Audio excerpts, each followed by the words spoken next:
पिता परमात्मा के 18:4-77 के महावाक्य हैं और मुरली की हेडिंग है योग्य शिक्षक का हर कर्म रूपी बीज फलदायक होगा, निष्फल नहीं।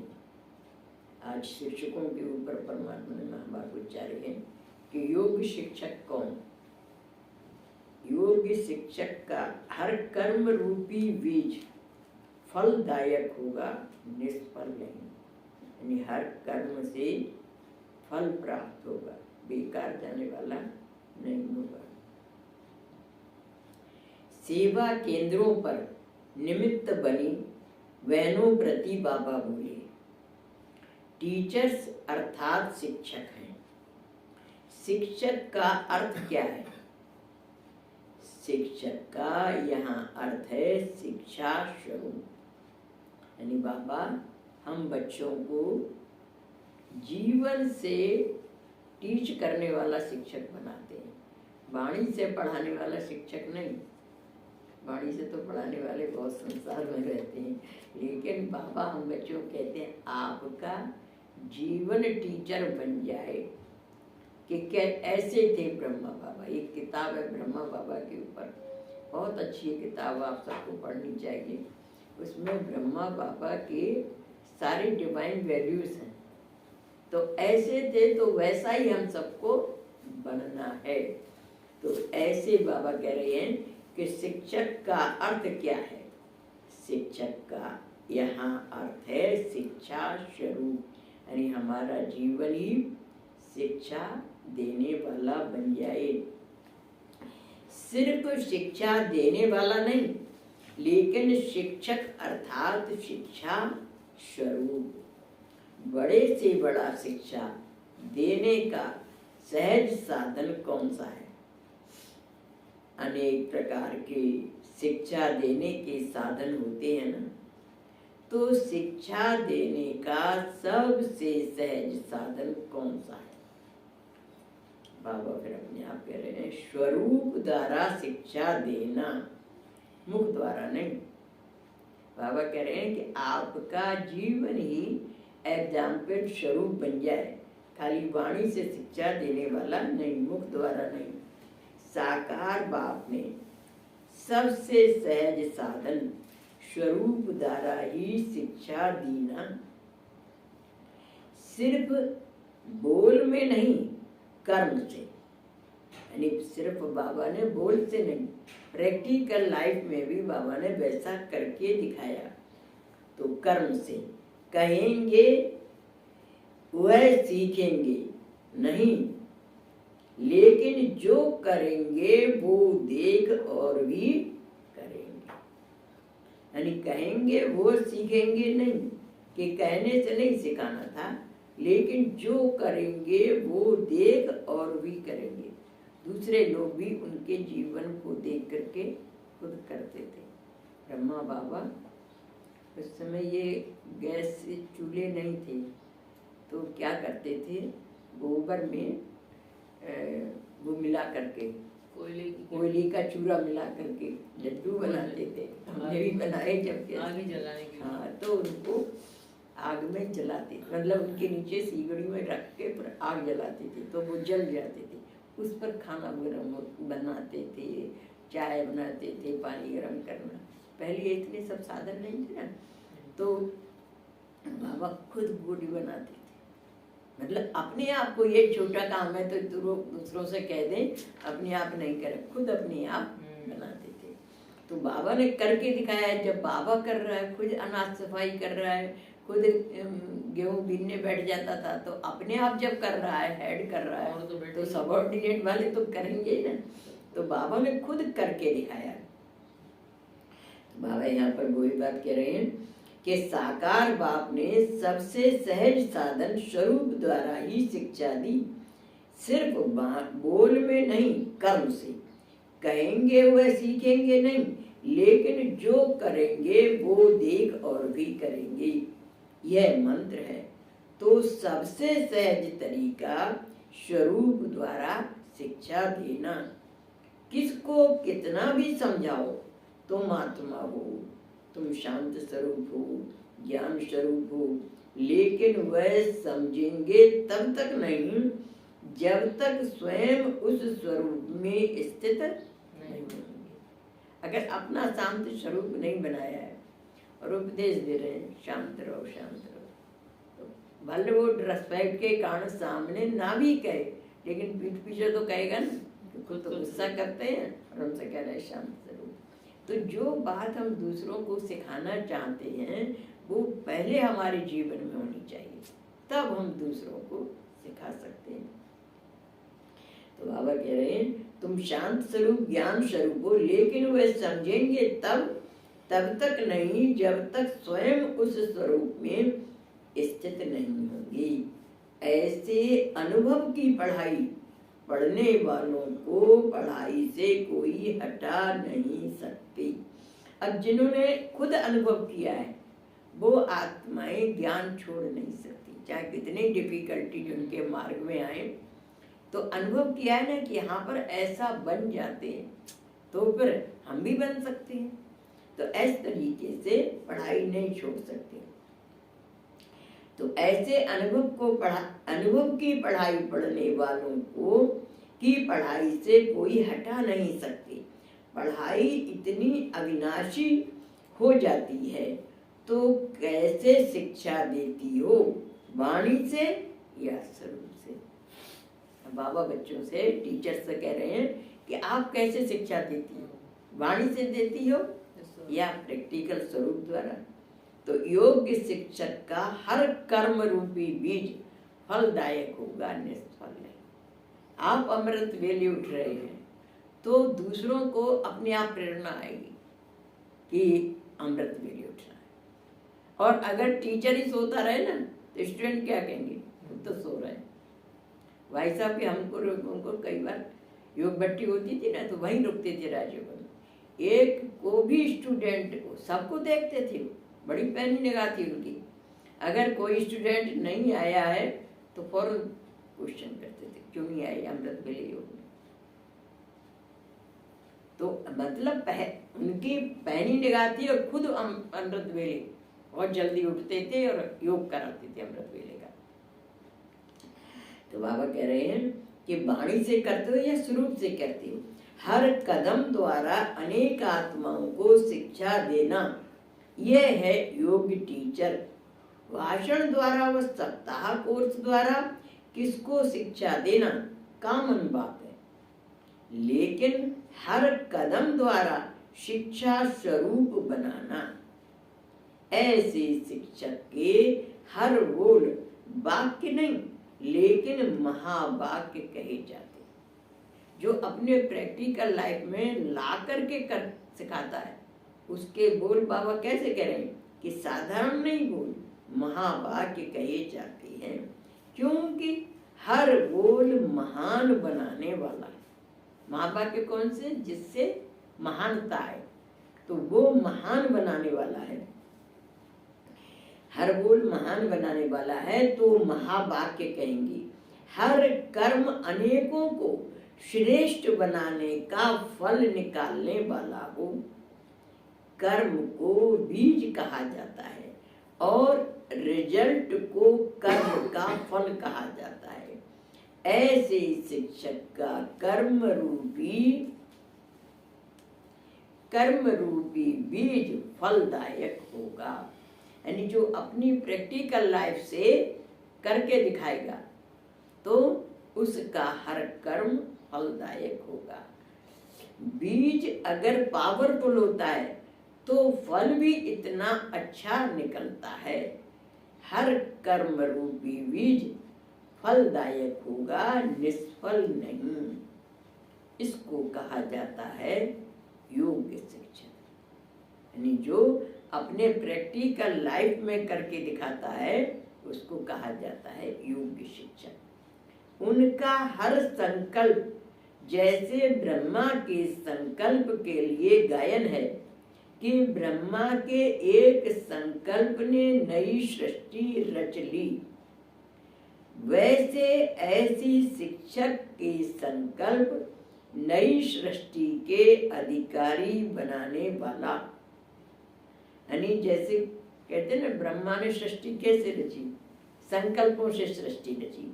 तो बाबा यहाँ पर कह रहे हैं कि ऐसी जो एग्जाम्पल स्वरूप टीचर होती हैं, तो उनके ब्रह्मा के एक संकल्प ने नई सृष्टि रच ली, ऐसे वैसे ऐसी शिक्षक के संकल्प नई सृष्टि के अधिकारी बनाने वाला, यानी वो आत्मा जो सोचेगी उसका संकल्प कैसा होगा, नई सृष्टि का अधिकारी बनाने वाला होगा।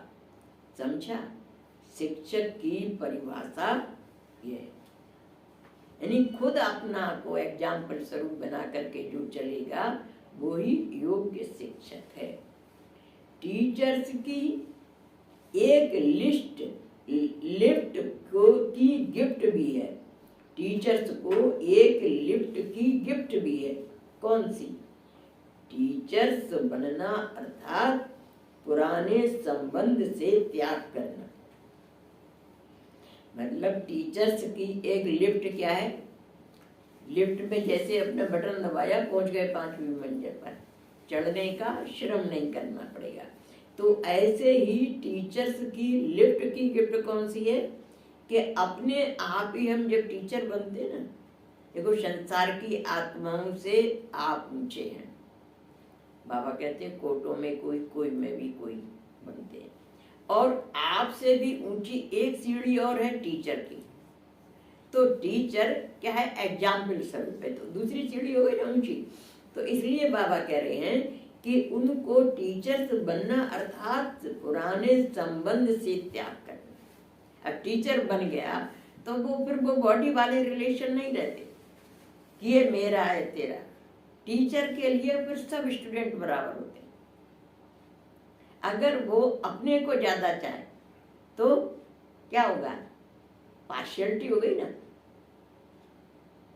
एक बार हमारे स्कूल में हैंड राइटिंग की प्रतियोगिता हुई, तो हमारा जो असिस्टेंट टीचर था उसने इनका, प्रदीप भाई पढ़ते थे जिस स्कूल में पढ़ाते थे, तो उन्होंने लाके इनका फर्स्ट में नाम दिया, हैंड राइटिंग दिखाई काफी। और मैंने कहा ये मैडम का लड़का इसलिए लाए हो क्या?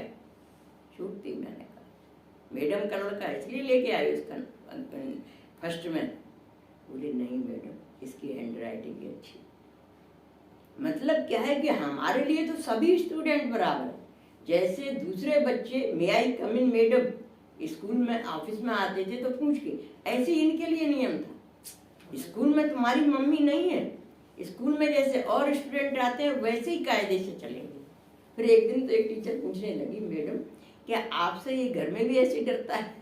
यहाँ तो इतना ही डरता है, मे आई कम इन मैडम करके आता था, कभी ऐसे ऑफिस में नहीं आता था। तो मैंने कहा हाँ घर में भी डरता है मेरे सर। मैंने आवाज दी और ऐसे कांपते हुए आता था, तो घर में भी डरता था। मेरे से नहीं कहता था, अपने मन की बात पापा से कहता था। मतलब हमारा रूप कैसा है, अगर हम उसमें पार्शियलिटी करते हैं तो फिर टीचर्स को पता लग जाता ना कि ये अपने लड़के को ज्यादा चाहती हैं। और स्कूल में तो जितने भी स्टूडेंट हैं सब मेरे लिए तो एक से है ना। तो इसलिए घर में मम्मी, लेकिन स्कूल में तो मैडम ही कहना। तो ऐसे बाबा ने सिखाया है कि अपने एग्जाम्पल बनो, एग्जाम्पल स्वरूप बनेंगे तो दूसरे फॉलो करेंगे। अगर हम वहां पर अपने कोई ज्यादा प्रेफरेंस देते हैं तो और बच्चों के मन में पार्शियलिटी आ जाती ना। एक दिन एक लड़के ने इससे कहा कि तेरी मम्मी तो प्रिंसिपल है, तेरे को तो पास कर दिया है, कर ही देगी। तो इन्होंने क्या जवाब दिया, मेरी मम्मी दूसरों को तो पास कर सकती है लेकिन मेरे को नहीं पास कर सकती। उसकी माँ ने ये बात मेरे को आकर के बताई ऑफिस में कि आपका बच्चा आपके लिए ऐसे कह रहा था कि मेरी मम्मी तुमको तो पास कर सकती है, मेरे को पास नहीं कर सकती। तो मैंने कहा मेरे बच्चे ने मुझे सही समझा। अरे पास देने का सर्टिफिकेट तो मेरे हाथ में था, किसी को भी पास कर देती, लेकिन इनको तो एलिजिबिलिटी चाहिए ना, योग्यता चाहिए थी ना। इसलिए मैंने कहा कि मैं पास नहीं करूंगी, तुम अपनी मेहनत से पास हो। अपनी मेहनत से पास होगे तो तुम्हारे अंदर योग्यता आएगी, हुनर आएगा। और सर्टिफिकेट तो ऐसे कितने लोग बेच देते हैं, सर्टिफिकेट थोड़ी लेना होता है। तो ऐसे करके दूसरों के मन में भी ये भावना आनी चाहिए कि हम अपने कर्तव्य के प्रति, अपनी ड्यूटी के प्रति ईमानदार हैं, सच्चे हैं। तो दूसरों को भी रियलाइज होता है कि हाँ, ये अपना कर्तव्य ईमानदारी से करते हैं। तो बाबा यहाँ पर वो ही पाठ सिखा रहे हैं आज कि टीचर्स बनना अर्थात पुराने संबंध से त्याग करना। इस त्याग के भाग के लिफ्ट की गिफ्ट टीचर को है। यानी उससे अब एक सीढ़ी और बढ़ जाती है। दूसरों के दिमाग में ये हो जाता है कि इनके मन में अनजस्टिस नहीं है, ये न्याय पर चलते हैं। तो पुराने संबंध से त्याग करना, इस त्याग के भाग के लिफ्ट की गिफ्ट टीचर को है। पहले त्याग तो कर दिया ना, पहला त्याग है संबंध का, वो तो कर लिया। आगे भी त्याग की लिस्ट लंबी है, लेकिन इस त्याग का, हिम्मत रखने का, सहयोगी बनने का संकल्प किया, यह लिफ्ट की गिफ्ट बन जाती है। लेकिन संपूर्ण त्याग कर दो तो बाप के लिए गिफ्ट, दुनिया के लिए गिफ्ट बन जाओ। बाबा कह रहे हैं कि वैसे तो त्याग कराई, देखो संसार छोड़ करके बाबा का बच्चा बनते हैं तो संसार से तो उपराम बन ही जाते हैं ना। लेकिन फिर भी बाबा कह रहे हैं कि अगर लेकिन इस त्याग का, हिम्मत रखने का, सहयोगी बनने का संकल्प किया, यह लिफ्ट की गिफ्ट बन जाती है। लेकिन संपूर्ण त्याग कर दो तो बाप के लिए गिफ्ट, दुनिया के लिए गिफ्ट बन जाओ। यानी कुछ भी आपके मन में अपनापन न रहे। संपूर्ण त्याग कर दो माने कि हमारा तन मन धन कुछ भी नहीं है, सब कुछ बाबा का है। तो ये भी बाबा की कृपा होती है करवाने में, क्योंकि एक दिन बाबा ये भी कहता है, एक दिन मेरी मत को भी सुन ली तो मेरे से बाबा क्या कहते हैं, तेरी मत कब से आ गई। मतलब फौरन बाबा जवाब देते हैं कि तेरी मत कब से आ गई। बाबा चला रहा है, बाबा बुलवा रहा है, बाबा करवा रहा है, ये मान करके चल रहे हैं तो हमें कोई टेंशन नहीं होती है। और मैं कर रहा हूं तो मेरे को फिर चिंता होगी, इतनी सेवा कहाँ से आएगी, ऐसे कैसे होगा, वैसे होगा। बाबा का यज्ञ बाबा चलवा रहा है, हम तो क्या है, इंस्ट्रूमेंट है, कठपुतली है उसके हाथ की। जितना वो संकल्प देता है उतना मुझे करना है, जैसा संकल्प देता है वैसा करना है। अगर उसमें भी थोड़ा सा अंतर आ जाता है, मेरी कॉन्शियस अलाउ नहीं करती। हम दूसरों के लिए थोड़ी जी रहे हैं, अपने लिए जी रहे हैं ना। हमारी कॉन्शियस ही हमको गिल्टी महसूस कराए तो हम कर सकते हैं अच्छे से काम। इसलिए हमें दूसरों की निगाह में अच्छा बने नहीं बने, अपनी निगाह में तो अच्छे रहे हम, इसलिए फॉलो करना पड़ता है। बाबा जो करवा रहा है, मैं तो इंस्ट्रूमेंट हूं ना, इस भावना से चलाता है बाबा। तो बाबा कह रहे हैं लेकिन संपत्ति संपूर्ण त्याग कर दो तो बाप के लिए गिफ्ट, दुनिया के लिए गिफ्ट बन जाओ। ऐसी लिफ्ट बन जाओ जो बैठा और पहुंचा, मेहनत नहीं करनी पड़ी। टीचर्स को चांस बहुत है, लेने वाला ले भी। टीचर्स बनने के भाग्य का तो सब गायन करते हुए इच्छा रखते हैं, इच्छा रखते हैं अर्थात श्रेष्ठ भाग्य है ना, उसको सदा श्रेष्ठ रखना, वह है हर एक का नंबर 1। टीचर्स जितना चाहें उतना अपना भविष्य सहज उज्जवल बना सकती हैं, लेकिन यह वह टीचर जो योग्य टीचर हो। थोड़े में खुश होने वाली टीचर तो नहीं हो ना। बाप दादा तो टीचर्स को किस नजर से देखते हैं, हम जिन्स की नजर से। हम जिन्स माने अपने समान समझते हैं बाबा बच्चों को, टीचर्स को किस नजर से देखते हैं? हम जिन्स की नजर से, क्योंकि बाप भी टीचर है ना। टीचर टीचर को देखेंगे तो हम जिन्स की नजर से देखेंगे। हम जिन्स को देख खुश होंगी, टीचर्स तो सदा संतुष्ट होंगी। पूछना अर्थात हम जिन्स की इंसल्ट कर, यानी बाबा अपने समान बनाता है टीचर्स को। जो काम बाप का है वही तो बच्चे कर रहे हैं ना, तो इसलिए बाबा के बराबर हो गए। तो बाबा कह रहे हैं पूछना, टीचर से ये पूछना कि आप संतुष्ट हो, माने टीचर्स की इंसल्ट करना। हमें हमेशा एवरग्रीन, हमेशा खुश मिजाज रहना।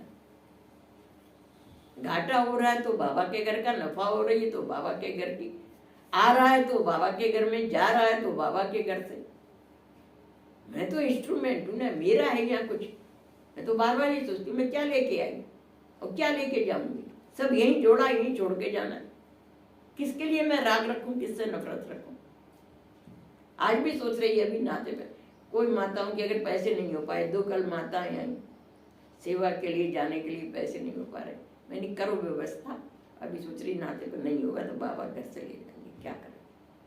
अब इच्छा है किसी की जाने की, अगली साल का किसने देखा है। किसी का अगर भाग्य बन जाए तो बाबा घर से ले जाएंगे।